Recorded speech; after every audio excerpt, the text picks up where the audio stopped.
안녕하세요. 저는 29살 결혼 1년차 새댁이에요. 저도 이렇게 사연 한번 보내봅니다. 매번 듣기만 하면서 정말 저런 일도 있구나 하면서 감탄할 때가 많아요. 사실 제 이야기가 여기 올라온 다른 사연들에 비하면 조족지혈일 수도 있지만 그래도 나눠보고 싶은 이야기라 용기 내서 이렇게 사연 한번 적어봤어요. 남편하고는 8살 차이가 납니다. 요즘 신혼부부 치고 나이차가 조금 많이 나는 편이죠. 신랑하고는 5년 정도로 꽤 오랜 기간 연애를 했습니다. 연애 초반에는 신랑의 나이가 31살로 여전히 나이 차이는 있었지만 사회적으로는 많은 편이 아니었어요. 신랑이 워낙 젊게 사는 사람이기도 하고 장난기도 많은 편이라 세대 차이 같은 거는 느껴본 적이 없어요.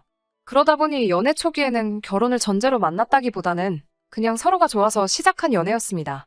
그런데 해가 지나면 지날수록 신랑은 사이좋아 보이는 커플들을 보면 저 사람들은 결혼을 한 사람들일까? 라고 물으며 결혼에 대한 의지를 조금씩 보이기 시작했어요. 프로포즈는 받지 못했지만 그런 신랑의 모습에 저도 27이면 슬슬 결혼 생각도 해야 할 나이였으니 이 남자라면 평생을 같이 해도 되겠다는 생각이 들게 되어서 저희는 연애 3년 차부터는 결혼을 전제로 만나는 연애를 시작하게 되었습니다. 주변을 둘러봐도 신랑만한 남자가 없다고 생각하기도 했고 만나온 기간이 길어서 그랬나 정도 많이 들었으니까요. 결혼을 전제로 만남을 가지다 보니까 자연스럽게 양가 부모님하고도 얼굴을 트게 되었어요. 상견례 날이 잡히기 전까지 양가 부모님들끼리 만난 적은 없지만 신랑과 저는 양가 부모님들하고 많은 시간을 보냈어요. 친정은 지방이라 그렇게 자주 찾아뵙지는 못했지만 시댁은 비교적 가까운 곳에 위치해 있었기 때문에 그만큼 자주 찾아뵈었습니다. 신랑의 장난기를 그대로 물려주신 것만 같은 재미있고 위트 있으신 시아버지와 조용하시지만 시원시원하게 할 말 다 하시는 시어머니가 저는 정말 좋았어요. 결혼 준비를 하면서 그렇다 할 큰 문제도 없었습니다. 오히려 제 주변에서 난리였어요. 신혼집을 시댁에서 가까운 곳으로 잡게 되었거든요. 친정 부모님도 그렇고 제 주변 직장 선배며 친구들까지 그것만큼은 피하라고 했는데 저는 아니라고 우리 시부모님들은 굉장히 좋은 분이시라 설명하며 제 귀를 닫고 듣지를 않았어요.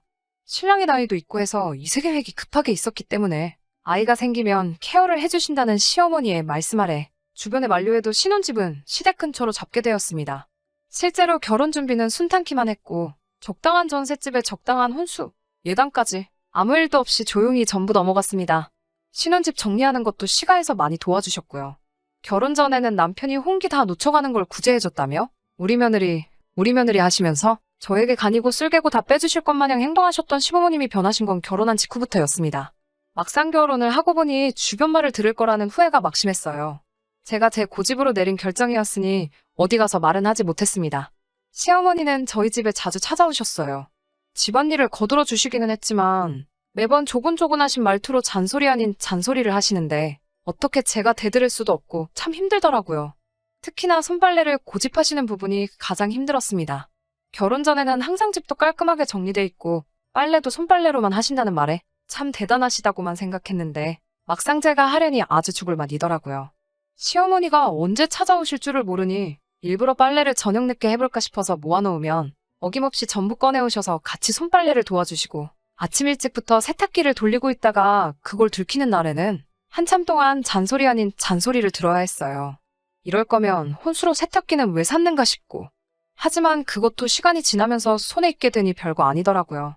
신랑이 퇴근하고 나면 양말이나 수건 같은 것들은 직접 빨라고 시키니 다음날에 빨래거리도 별로 없고 이불이라든지 큰 빨래 같은 건 일부러 하지 않고 남겨두면 시어머니가 오시는 날에는 도와주시기 때문에 오히려 그 점을 이용했어요. 하루는 욕조에서 같이 이불을 밟고 있는데 시어머니가 저에게 먼저 어떻게 너네는 올 때마다 이불 빨래가 있냐며 이제 힘들어서 이불 빨래는 못 도와주시겠다고 하더라고요. 그래서 제가 어머님 요즘 세탁기가 얼마나 잘 나오는데요. 결혼할 때 산 게 최신형 모델이라 참 좋은 거예요. 그러면 앞으로 빨래는 세탁기로 할게요. 라고 말씀드렸는데 잠깐 고민하시더니 금세 포기하시더라고요. 조금 마음에 안 드는 듯한 눈치셨지만 저는 이제 빨래로 스트레스 받을 일이 없어져서 너무 좋았어요. 나름대로 불편한 상황을 재치 있게 넘어가고 있는 와중에 저를 가장 서운하게 만드는 것은 따로 있었어요. 시어머니가 자주 찾아오시는 만큼 저희도 시댁에 자주 방문을 했어야 했습니다. 결혼 전에는 술 드실 때마다 말씀이 많으신 데다가 재밌기까지 하셔서 그 모습이 유쾌하다고만 생각했던 시아버지의 그 모습은 변함이 없으셨어요. 단지 술 마시는 날이 너무 잦으신 게 문제였어요. 거기서 끝나면 다행인데 늘 술만 드시면 신랑에게 전화를 걸어 술 심부름을 시킨다던가 우리 부부를 불러 집에 와서 같이 한잔하고 가라고 자주 저희를 부르셨습니다. 시아버지가 또 그냥은 술을 드시는 분이 아니셨기 때문에 항상 술자리는 진수성찬이었어요. 처음엔 가는 게 귀찮고 부담스러웠지만 이것도 적응이 되니까 남은 음식도 잔뜩 싸오고 그러는 김에 시가의 냉장고까지 털어서 오면서 나름대로 실속도 챙겼죠. 저는 저 나름대로 불편했던 점들을 좋은 게 좋은 거라는 마음으로 나름 재치 있게 풀어나가고 있다는 생각을 했는데 시어머니는 저의 그런 점이 얄미웠던 건지 마음에 안 드셨나 봐요.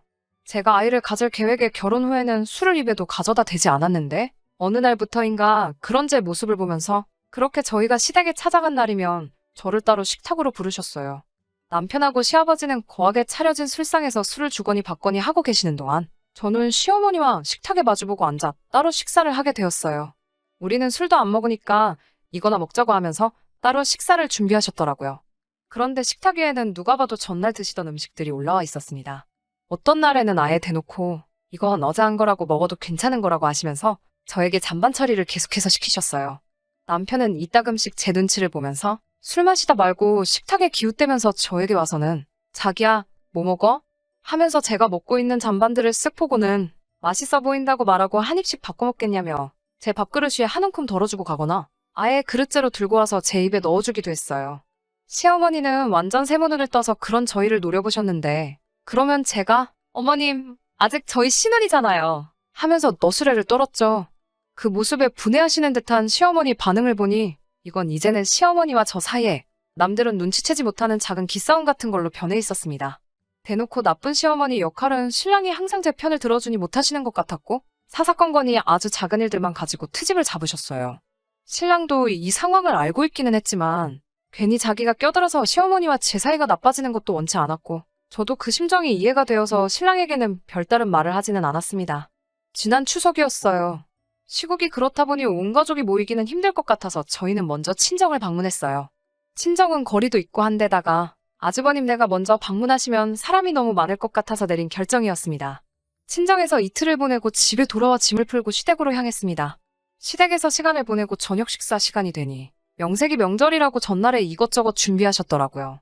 갈비찜에 잡채에 맛있는 음식들이 많았지만 저는 대번에 이 음식이 저를 위한 게 아니란 걸 눈치챌 수 있었어요. 갈비찜이며 전이며 하는 것들은 전부 매번 시아버지와 남편 둘이서 술을 대작하는 상위로 차려지기 시작했고 시어머니는 냉장고에서 밑반찬들을 꺼내와서 따로 식사 준비를 하고 있었기 때문이에요. 언젠가 제가 고등어만큼은 특유의 그 비린내 때문에 잘 못 먹는다고 했는데 의도하셨는지 그날따라 우연히 겹친 건지는 모르겠지만 어제 아주버님네가 먹다가 남은 건데 버리긴 아까워서 그러니 같이 먹자꾸나 하시면서 고등어 구이를 떡하니 식탁 위에 올리시더라고요. 전자레인지로 대충 데워서 말라 비틀어지기는 더 말라 비틀어져 있고 비린내까지 올라오는 고등어 구이를 보고 있으니 저녁 먹을 마음까지 다 달아나는 것 같았어요. 심지어 반 정도는 이미 다 먹은 상태고 깍두기 국물인지 뭔지 모를 김치 국물 같은 게 살코기에 떡하니 묻어서 같이 말라붙어 있더라고요. 그래도 시어머니가 솜씨가 좋으셔서 밑반찬하고 밥을 먹어도 꽤나 괜찮은 식사였기 때문에 되도록 고등어를 피해가면서 식사를 하고 있었어요. 그런데 시어머니가 저보고 왜 이렇게 깨작깨작 먹냐면서 이것도 먹어보라고 하면서 그 비린내 나는 고등어를 제 밥 위에 올려주시더라고요. 그래서 제가 어머님께 이거 상한 것 같다고 비린내가 너무 심하게 나서 못 먹겠다고 하니 이렇게 맛만 좋은데 어디가 상했느냐며 계속해서 살을 발라서 제 밥 위에 올려주시는데 먹기 싫었지만 최대한 표정 관리하면서 전부 먹었습니다. 일부러 시어머니한테 대들면서까지 일을 크게 만들고 싶지는 않았거든요. 억지로 꾸역꾸역 밥을 밀어넣고 뒷정리를 도와드린 뒤에 자고 가라고 준비해두신 손님 방으로 들어갔어요. 저녁도 부실하게 먹으니 속상하기도 하고 서럽더라고요. 기분 전환이라도 할 겸 친정에서 돌아오는 길에 차 안에서 군것질 하려고 가져왔던 초콜릿을 꺼냈어요. 밥을 부실하게 먹어서 그런가? 허겁지겁 먹다 보니까 이불 위에 흘린 것도 모르고 먹었네요. 그런데 바닥이 따뜻해서 그런가 흘렸던 초콜릿이 이불 위에서 금세 녹아버리더라고요. 이불이 더러워져서 어쩌지 하는 생각도 들고 집에 갈 때까지 들키지 말아야지 시어머니 혼자서 손빨래를 하실 텐데 하는 생각도 들어서 어떻게 해야 하나 허둥지둥하고 있는데 씻고 방으로 들어온 신랑이 그런 제 모습을 보고는 장난기가 발동해 한마디 하더라고요. 밥도 부실하게 먹더니 이불 위에다가 똥까지 지린 거냐면서요. 안 그래도 서운한 와중에 그런 농담까지 들으니 기분이 좋지는 않았는데 그 말을 들으니까 갑자기 번뜩하고 머릿속에 한 가지 생각이 떠오르더라고요. 다음날 새벽 제 혼신을 다한 연기가 시작되었습니다. 양손으로 배를 부여잡고 얼굴을 있는 대로 찡그려서는 화장실로 향했어요. 일부러 자고 있는 신랑을 어두워서 못 본 척 발로 툭 건드려 잠에서 깨게 만들고 주머니에는 핸드폰까지 챙겨서 최대한 시간을 끌다가 나왔습니다. 신랑이 화장실에서 오래 있다가 나온 저를 보고 걱정하듯이 저에게 괜찮냐고 물어봤어요. 처음에는 그냥 속이 안 좋은 것 같다고 하고 괜찮다고 했지요. 하지만 그렇게 화장실을 들락날락 하기를 12번도 더 하고 나니 그제서야 남편도 뭔가 잘못됐다는 걸 눈치챘나 봐요. 진짜 괜찮은 거 맞냐고 물어보는 말에 본격적으로 연기를 시작했어요. 어제 저녁에 고등어 이야기를 꺼내면서 아무래도 그게 잘못된 것 같다 하면서 배가 너무 아프다고 했어요. 신랑은 제 말을 듣더니 방문을 열고 나가서 시어머니와 한판 붙기 시작했습니다. 평소에도 제가 남는 음식 먹는 걸로 서운한 적이 많았지만 내색 한번 한 적이 없는데 이제는 하다못해 줄 게 없어서 상한 음식을 먹었냐고 호통을 치더라고요. 이쯤 되니 상황을 지켜보기만 하시던 시아버지도 옆에서 거들기 시작했어요. 그게 뭐 아깝다고 음식물 쓰레기를 애한테 줘서 아프게 만드냐고 같이 한마디 하시더라고요. 시어머니는 돌발 상황에 어쩔 줄을 몰라 하시고 있고 제 눈치만 슬슬 보고 계셨어요. 아무래도 그 상황에서 제가 어제 먹은 것 때문에 그런 게 아니라고 말해주기를 바라셨나 봐요. 하지만 그렇게는 할 수 없었죠. 왜냐하면 전날까지 지내고 온 게 친정이었는데 친정에서 저한테 상한 음식을 먹었을 리가 없잖아요. 처음엔 연기였는데 두 사람이 갑자기 제 편이 되어서 시어머니를 몰아세우니 제가 연기에 소질이 있던 건지 아니면 그동안 쌓인 게 많았는지 거기서 갑자기 눈물이 저도 모르게 뚝뚝 떨어졌어요. 저도 입을 열어 시어머니께 어머니, 왜 저한테만 전날 먹고 남은 음식 주세요? 제가 미우세요. 저도 갈비찜 너무너무 좋아해요. 이러면서 엉엉 울었죠.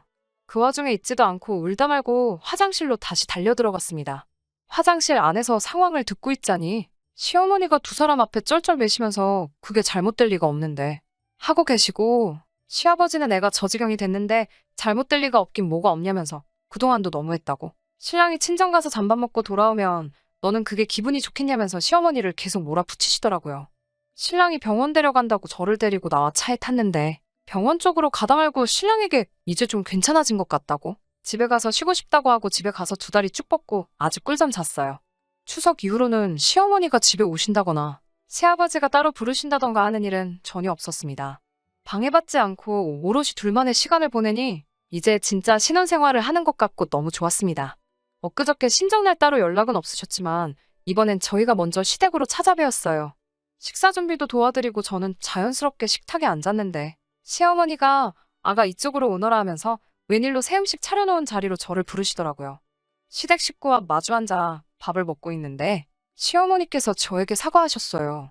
사사건건이 시어머니 이겨먹으려는 제가 괘씸해서 그랬다는 뼈있는 말을 빼놓지는 않으셨지만 자기도 말로 하면 될 것을 유치하게 먹는 것 가지고 그랬다고 저에게 먼저 사과하시더라고요. 저도 시어머니께 제가 저드렸어도 됐는데 제 신보가 너무 고약했다고 같이 사과드리고 그렇게 훈훈하게 새해를 맞이했답니다. 다른 사연들을 듣다 보면 아주 집안을 풍비박산을 내버렸는데 저는 그럴 용기도 없고 애초에 그렇게 해결하고 싶지는 않았어요. 이제 화목해진 저희 가족에게 앞으로 무궁한 안녕과 번영이 있기를 기도하면서 사연 들어주신 모든 분들도 새해 복 많이 받으세요.